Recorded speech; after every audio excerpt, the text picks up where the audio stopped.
Hey, welcome, all my right thinkers. Thanks for tuning in to check out your boy, P Farm, thinking right. Excuse me, out here in my lab. I do what I do for you. I'm in the book doing some good stuff. I got some good stuff for you, so let's do what we do. Rightism, 25 rules to live by. Storyteller, story with a message. There's a message in the story for life. I give you life lessons. You tune in to receive them. I appreciate you. We got a good thing going. Let's do what we do. Right thinking mission, I'm on it, is to enlighten, inspire, educate, and motivate you, the individual, to a higher spiritual level of enlightenment. Right thinking way of life through mental and spiritual discipline, practice daily, will help and guide you to obtain your goal of reaching spiritual enlightenment, aka know thyself. My mission is that all right thinkers know thyself. If you're a right thinker, your goal is to know thyself. Let's see where we're going with this. Let's get there together. So I asked the question, do you know you? You will and through? It's rhetorical. And if you don't have an answer for yourself, tune in. I'll help you with that. That's what I do for you. A person who knows not and knows not that they know not is foolish. Disregard them.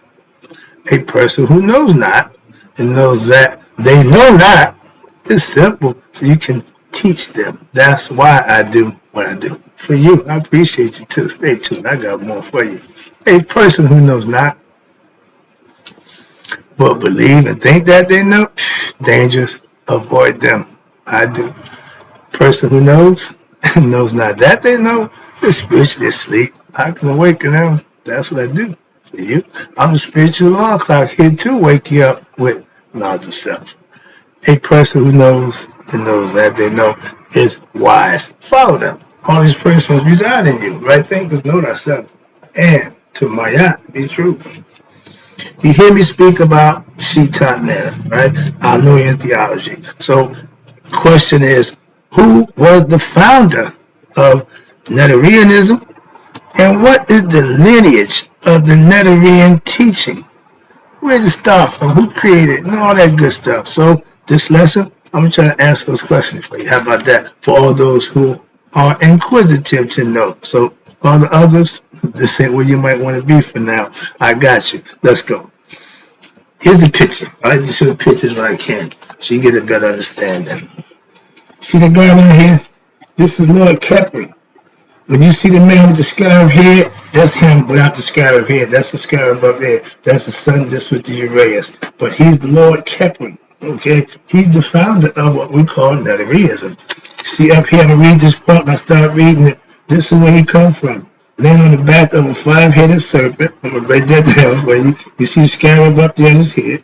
When you see him otherwise, he'll have the scarab on his head. Okay? That's letting you know that's who he is. Okay? So, give you a breakdown. That's what we're working with. And hopefully for the next 30, page 33, the next 7, 8 pages. Okay? And when I end up, this is where we should end up. This is him in his real form. Okay? See what he's standing on? That platform right there, that's Maya.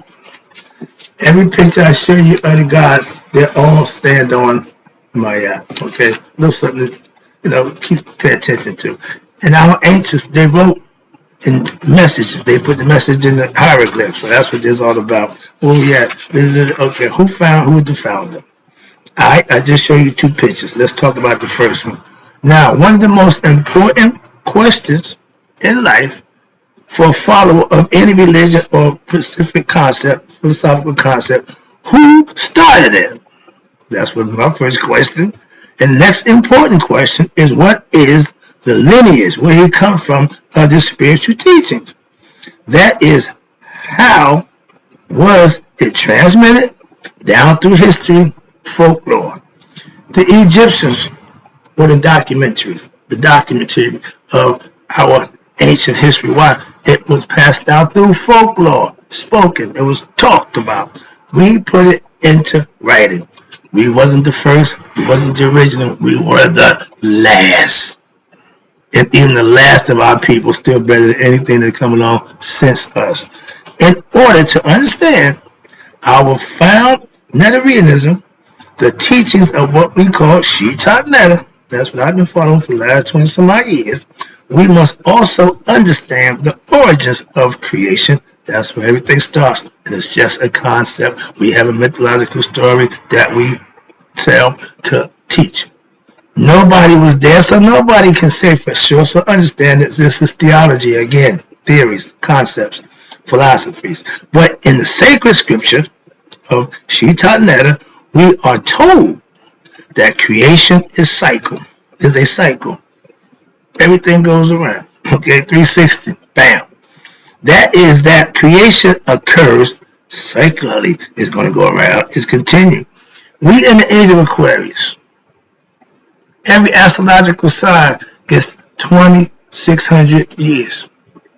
We just came out of Pisces. We caught the tail end of Pisces, and it was a humdinger. Now we heading into a new era, which called Aquarius. Information. This ain't the first rodeo for our Aquarius in the earth. Understand that. So that's when give a heads up. But we've been here a little while. That's my point. And we know some things. Trust me. And the creation occurs cyclically. God brings creation into existence, and then what? He dissolves it again. It's called apocalypse. Okay, catastrophes. Atlantis destroyed. Greatest culture ever destroyed. Why?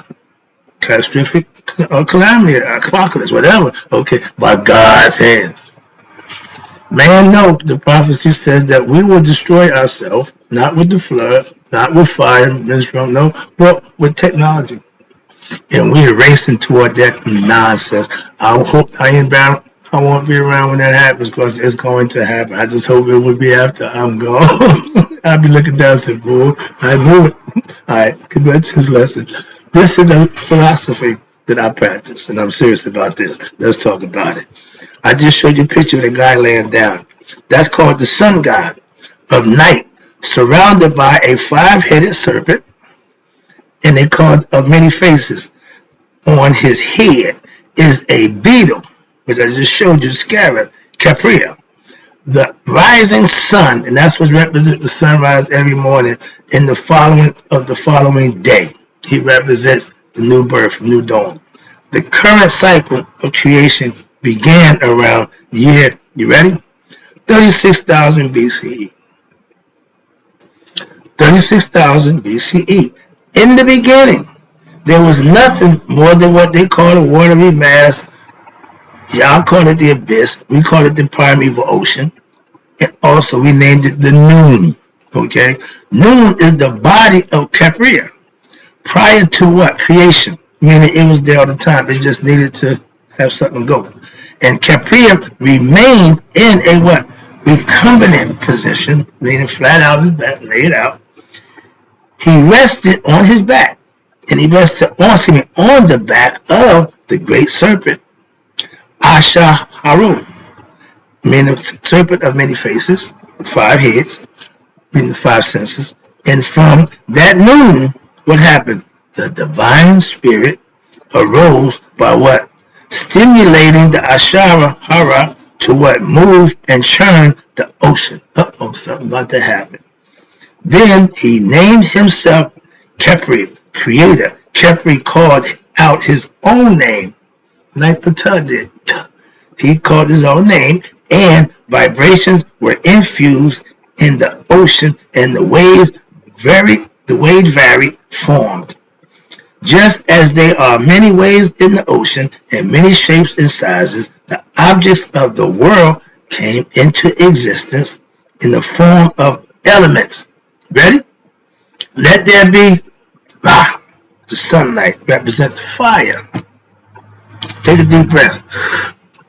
Air, that's Shu. Okay, he represents air and space. It's 75% water, moisture here on the earth. We got Tough Nuke. She represents moisture from above. That's the condensation and rainfall, moist air. We call it water. Okay, from above. Y'all call this rain. All right. Then you got Geb. He represents the earth, the fermentation, and we call Earth Mother Earth. We knew Earth had to be the father. Different concept, but same thing. Now, Nu was considered heaven. Here they call it ether. But air, ether, okay, they say ether is that little, what you can't see, but it's there.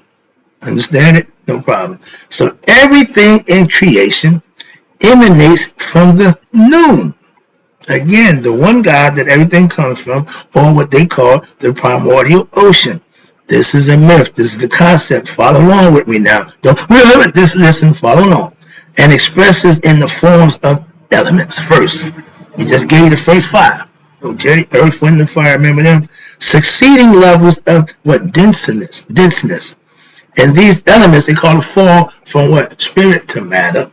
And these elements, well, we have everything in creation, and these elements, also manifest in the form of what? Of opposites. My girl, Maya, of creation. Man, woman. Up, down. Black, white. Wrong, right. Get it? Concept? Opposites, which appear, in essence, they appear to be what? Exclusive and separate. Black will be black, white will be white from each other, but what?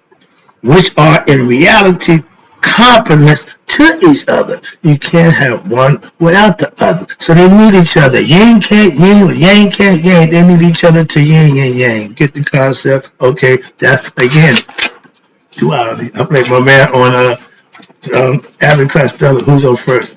Everything with me when it comes to balance and equanimity, I'm going straight to my app. Okay, so now here's another picture. This is the moon pushing Kepri up out the water. Why? Because everything here was first water. Okay, in order to get around water, what you need? A boat. And the celestial boat is what we use.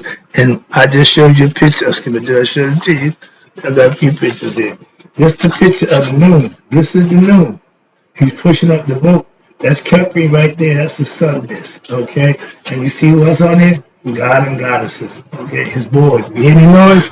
It's him and the boys. Alright? That's the concept. And I just showed you Kepri, and from the creation myth, Kepri congealed the noon and made it his own body into what? All the forms of creation. Right there. So we knew it was one God. He created everything from his body himself. And the first spot that was congealed from the moon is called the Ben. It is the top of the pyramid right here. This would be not the whole pyramid, the top of the obelisk, the techno. This would be the top of it. Why? Because that's the first place he sat, and the earth filled in under him. Conceptually, we do this thing, no. When you have understanding of things and you have the origin, it makes more sense to understand where it comes from, what it represents, and what it really means. Why? Because everything is signs and symbols. That's what we started out with. So if you know how to read the signs and understand the symbols, you'll be a lot more smarter than those people who just see what's there. That's why I teach you how to see them, understand them, recognize them, so you won't be one of those people who are ignorant. And the whole point, the Ben, right? That means the first place. The Ben is the dot in the circle. Masons, I know about the dot in the circle, but they give it to you, tell you that, and it is you, and you circle strive to keep yourself in due bounds by so many degrees. Every horoscope house stays in that house for 2.5 days. Another little quick tidbit, okay, as it goes through the cycle of 24 hours in a day. Every 24 hours in a cycle of it going through, you get 2.5 days. Everybody, okay. Now, mine's coming up. I'm excited. All right. That's the horoscope. That's the zodiac. And it plays on what? Your characteristic. Depending on when you're born, they pretty much know what kind of person you are. That always amazes me. So that dot in the center, point in the symbol of Kepri, it means that dot is the very point at the top of the pyramid, right here. Okay? They just got pictures of pyramids again. They call them pyramidiums. The Vedic pyramids. See that right there? The top right there. You see the obelisk right there? Again, the top right there. That's the top. That's the beginning. That's called the Ben. Alright? I'm trying to bring you up to speed on what I learned. I'm freaking out because when I was learning this, I had to start using it to see it work, but I'm telling you, trust me, I went through this. And watch this. Now you have, but the top of the pyramid, or the obelisk, what they call the technu. But the pyramid obelisk symbolizes what? The mound that formed from the initial spot where Khepri sat atop the hill of creation. Again, a breakdown, an understanding. So you don't have all these superstitious, nonsensical nonsense about something. Well, that ain't what it means. Well, it means this. No, it don't. Well, that's what they said. Okay, but that ain't what it means. They was wrong. We in the information age. All information ain't good and correct. Information. You got to have the wherewithal and the discernment to recognize what truth from false. Simple. And creation, watch this, and all solid ground took form underneath it. Hence, that's where everything fills in, levels out. Okay, where we at? Underneath it. Now, here the pyramids again. They built them in respect to God. They was bringing heaven to earth. And the Orion constellation, that's what the three pyramids represents. Okay? Again, they symbolically, everything they did was symbolic. They didn't do nothing willy-nilly or just for the hell of it. No. Everything was reason and purpose. That's why I love that. Okay? Now where we at? Now Khepri then brought forth what? Creation. How? By emerging in a boat. The celestial boat. They found a boat in Khufu's tomb, over 4,000 years old, with nothing but rope and wood put together to still seaworthy. Just want to put that out there. Okay, they knew what they were doing. They were the creators of what? That thing they call boat to travel across this water. And they could take it down and walk across the land if they need be. So it was portable from a long time ago. We think we're doing something. No, we ain't caught up with them yet when it comes to this. I know that. I'm still working with that stuff, and I got y'all beat, bud. Moving on. Y'all the tourists. I'm the head of this game. Yow! Y'all just do. I know I'll get there when I get there, though.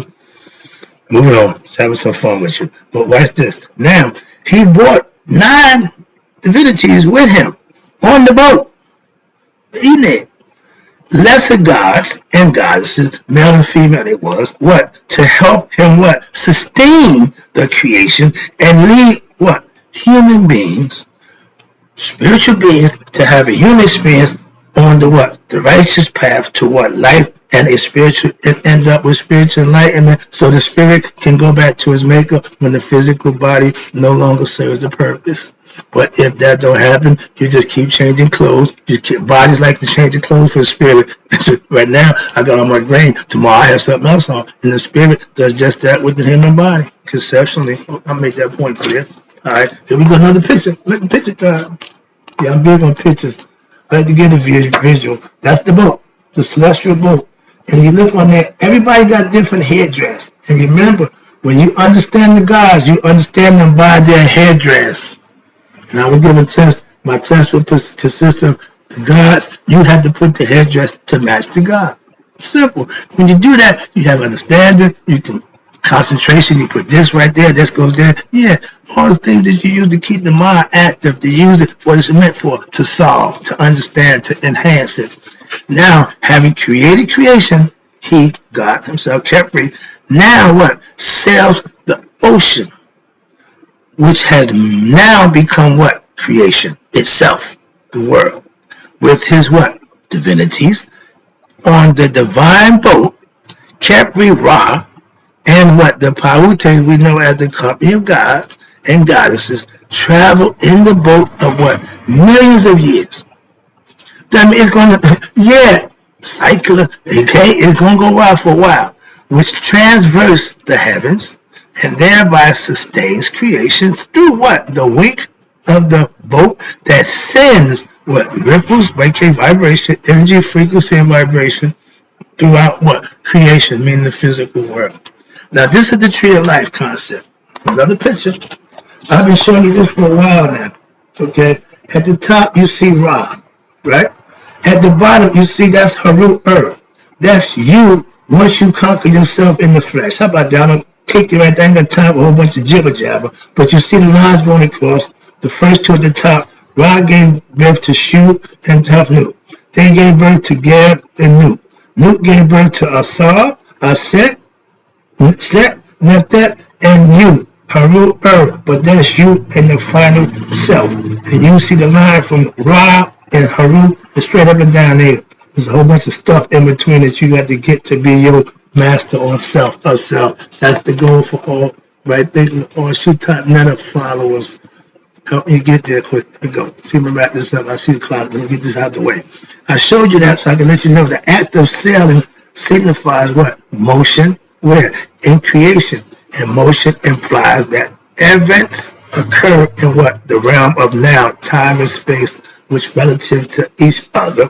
Thus, the phenomenal universe comes into existence as what? Watch this. A mass of moving essence. We call the elements. Remember them? Okay.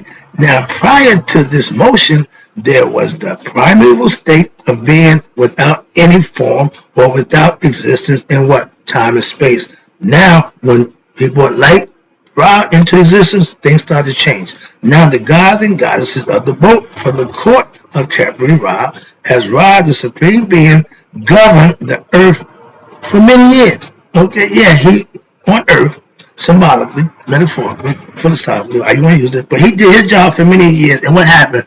This is about life. This is the true life story. He created the world, the plants, the stars, and the galaxies. He also created animals as well as men and women. But this is all in the beginning. Men and women revered in the divine. They revered God. What happened? Like anything else. But after living for a very long time, what happened? They began to take Ra for granted. Sound familiar, married couples? They become arrogant. They became arrogant and vain. Man's ego started to get the best of him. And what happened?